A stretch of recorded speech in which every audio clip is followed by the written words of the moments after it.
Welcome to Early Age Club. We are a small cohort of serious microcap investors. Every month, we deep dive into two microcap stock chosen by the community. We are keeping this group small intentionally to preserve the quality of discussion and make a real personal connection. If that sounds like the kind you want to be part of, fill out the short form linked in the description and we will reach out to you soon. Today's section is divided into understanding first the business model, the industry, and then we use our 20-factor scoring, and finally our take on valuations and risk. Just to be clear, this is not an investment advice. Our goal is to help you invest smarter and safer and not tell you what to buy. The company that we are analyzing today is Frog Cellsat Limited. So let's see the business of the company. So Frog Cellsat is an Indian company with over 2 decades of expertise in designing and manufacturing equipment for mobile networks from 2G to 5G and beyond. So it is also manufacturer that has been providing advanced wireless coverage enhancement solutions since 2004. They specialize in ensuring seamless connectivity and reliability for millions of users worldwide. The company operates a state-of-the-art manufacturing facility in Noida that is spread across 1.6 lakh square feet. As of FY25, the company has robust financials, and we'll see the financials later, but let's now see some of their products. So the company offers a wide range of products and solutions, which can be a bit technical. So let's break them down. So active dash systems. One dash stands for distributed antenna system. These are systems used to deliver robust and reliable wireless coverage in large indoor venues like airports, metro stations, stadiums, and corporate offices. Our company's One Dash system is a key differentiator, and they are only Indian company with this proprietary technology. And next, we have repeaters. These are advanced digital devices that enhance mobile signal in small venues such as small offices, hospitals, or commercial buildings.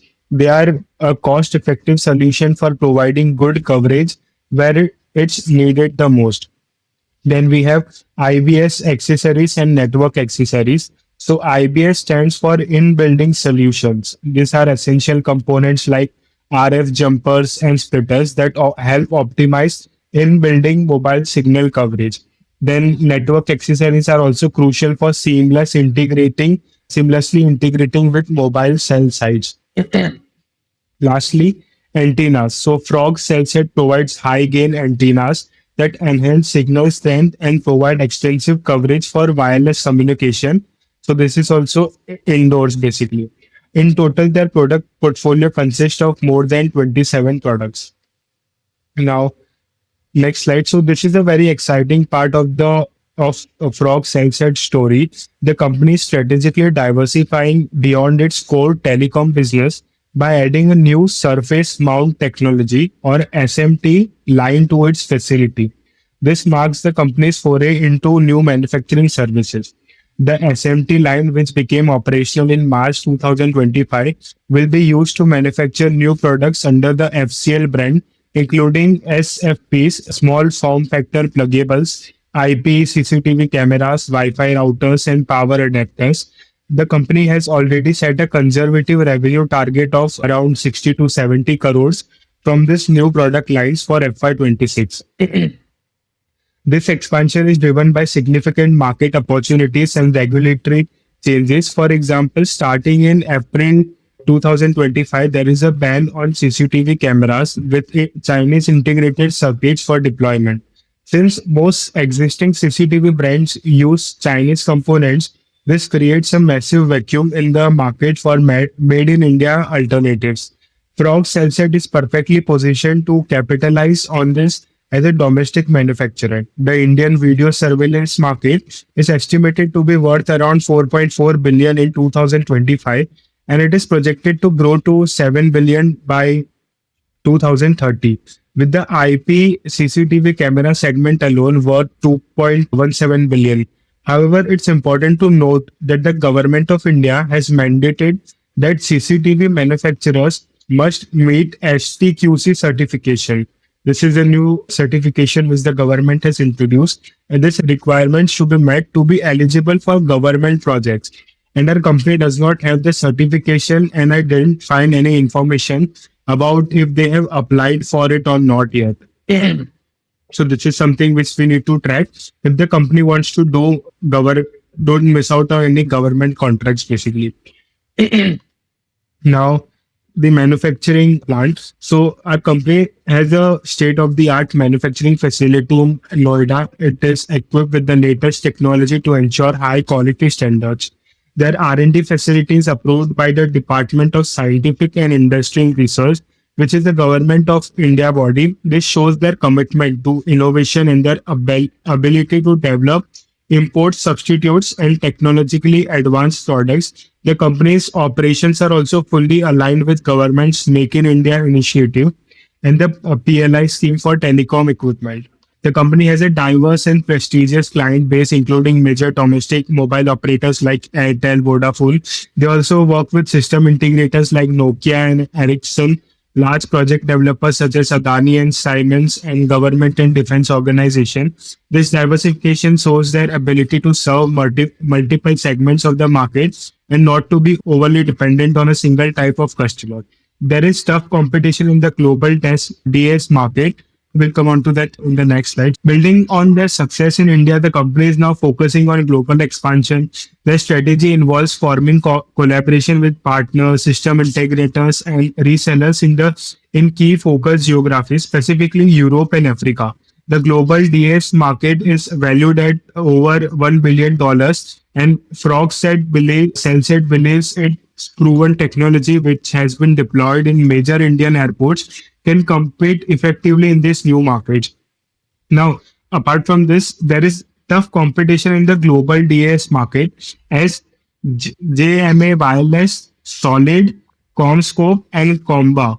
These four companies alone hold almost 90% of the global market share. So it is a very big challenge to if our company is able to break their leadership position, because these four companies only are able to capture 90% of the global market. So that is one thing which we need to track how our company is able to beat them. Now let's see the industry overview. So Frog Cellsat is uniquely positioned to benefit from the digital revolution happening in India.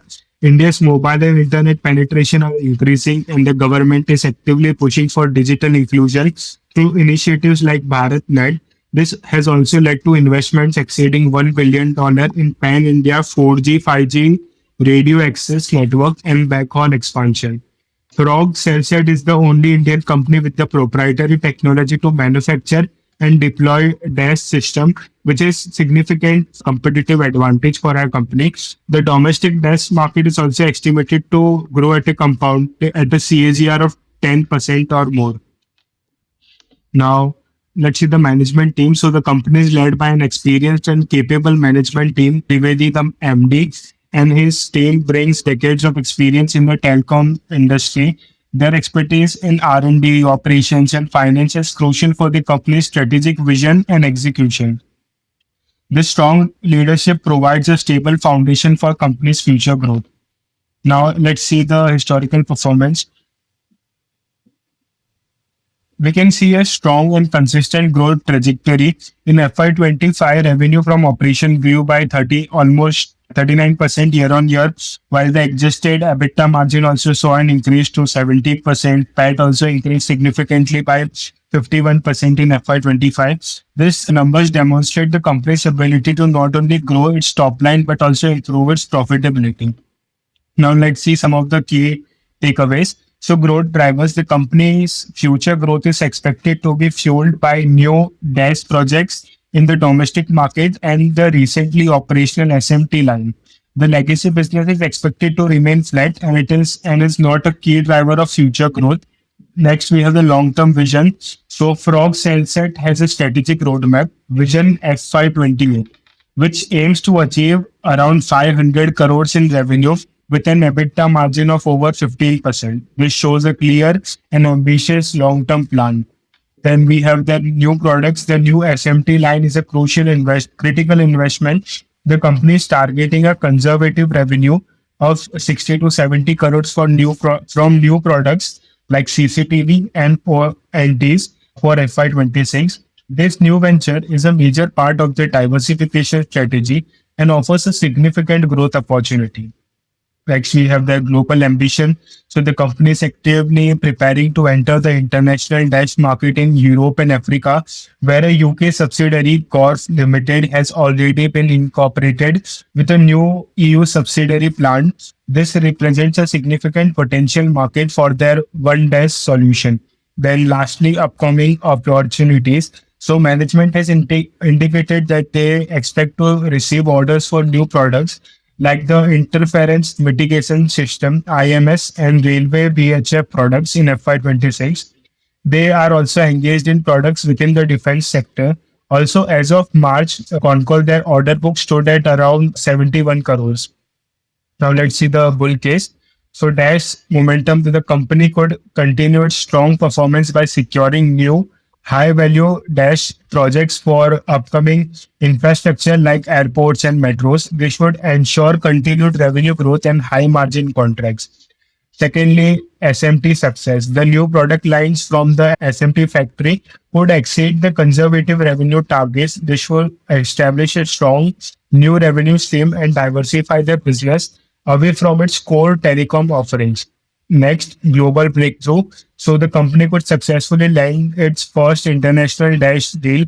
This would be a major milestone, serving as a key reference and opening the door to a much larger global market. Then we have the new project conversion. The IMS and railway VHF trials could convert into significant commercial orders. This would add new valuable revenue stream and further diversify the company's product portfolio and customer base. Then lastly, sustainable margins. The company could successfully maintain its high EBITDA margin of 15% or more. This will demonstrate that the company can achieve profitable growth despite rising raw material costs and the potential for a different product mix. Apart from this, the management has guided a revenue growth of 30%, EBITDA margin of around 15% or more, and a capex of rupees 15 crores, including 10 crores for the SMT line for FY26. Now let's look at the bear case.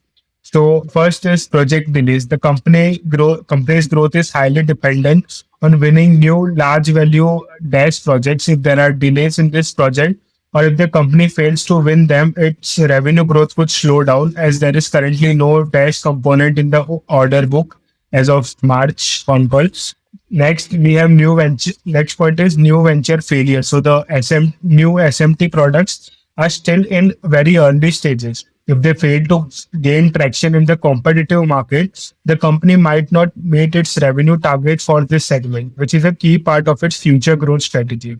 Next, we have delayed global entry. Entering a new international market is challenging and could take longer than expected. If the company fails to secure a deal in FY26, it could delay the realization of revenue from this large market opportunity. Then next we have uncertain projects. So IMS and railway VHF projects are not yet confirmed commercial orders and are still in trial and bidding phases. That contribution to future revenue is not yet guaranteed.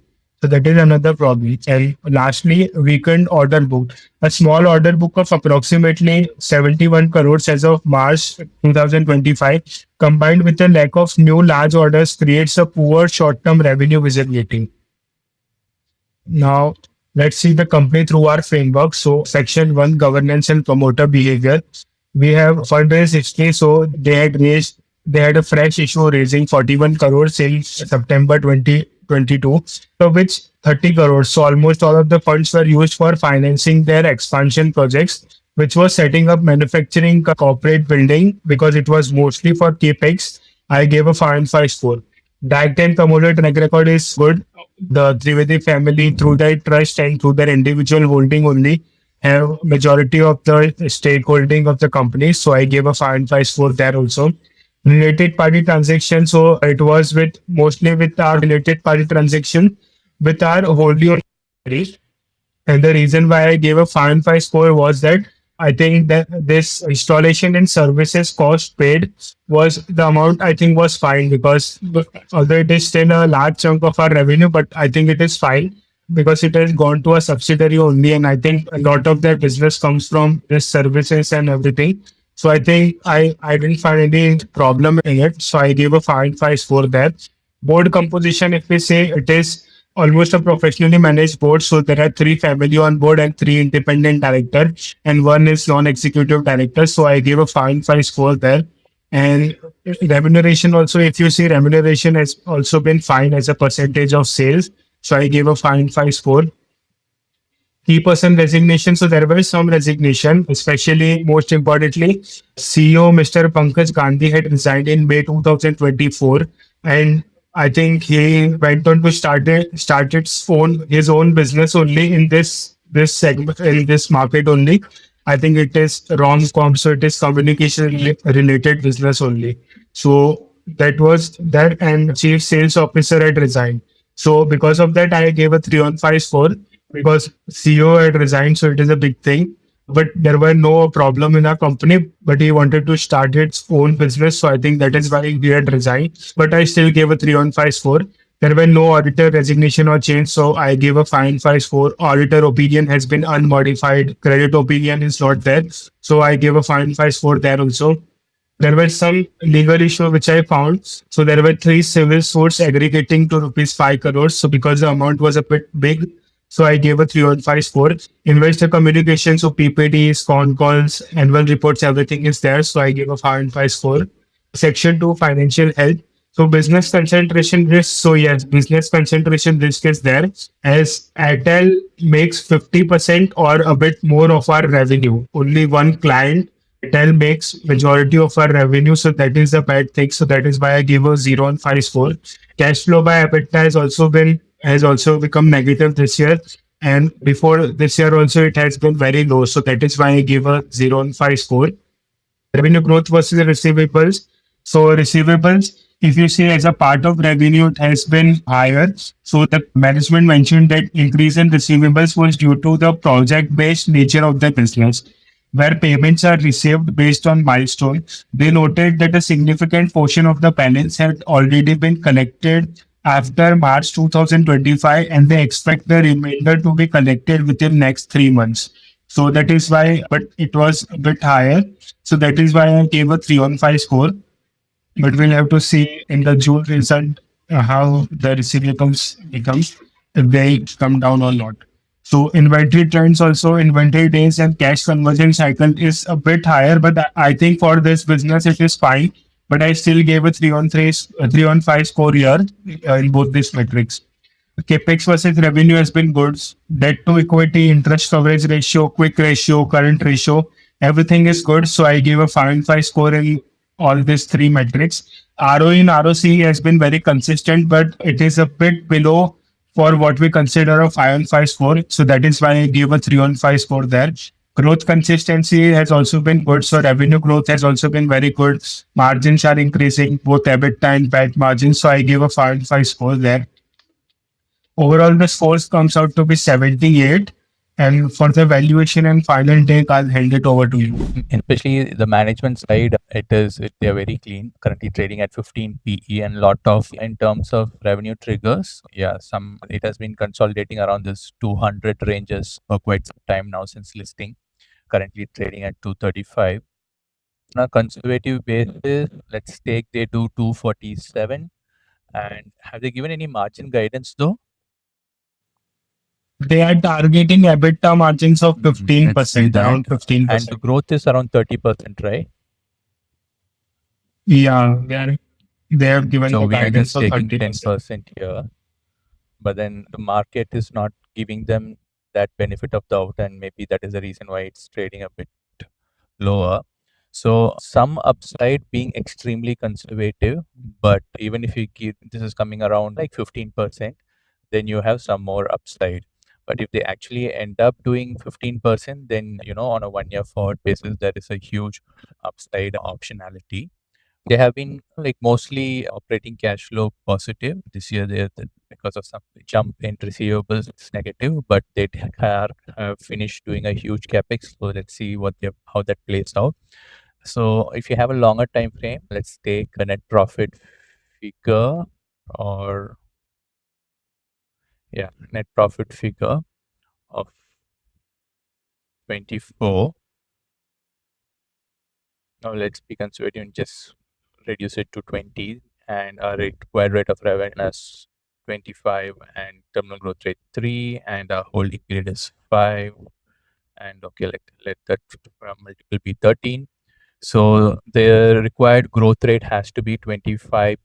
The management is guiding to grow at least 25 to 30% over the next 3 years. So looks like at the current price there is some margin of safety, but yeah, we have also highlighted the risk factors, so please do consider that.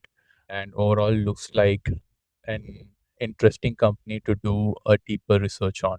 I hope you found this framework useful. If you follow this company or have any interesting insight, we would love to hear from you. Drop a comment below. If you have scored this company using our 20-factor scorecard, feel free to share your score and how it compares with ours. If you found this useful, consider subscribing and also check out other videos where we break down more microcap companies and SME companies. If you are interested in joining our small research first cohort, the link to apply is in the description below. Thank you for watching, and we will see you in the next one. Bye-bye.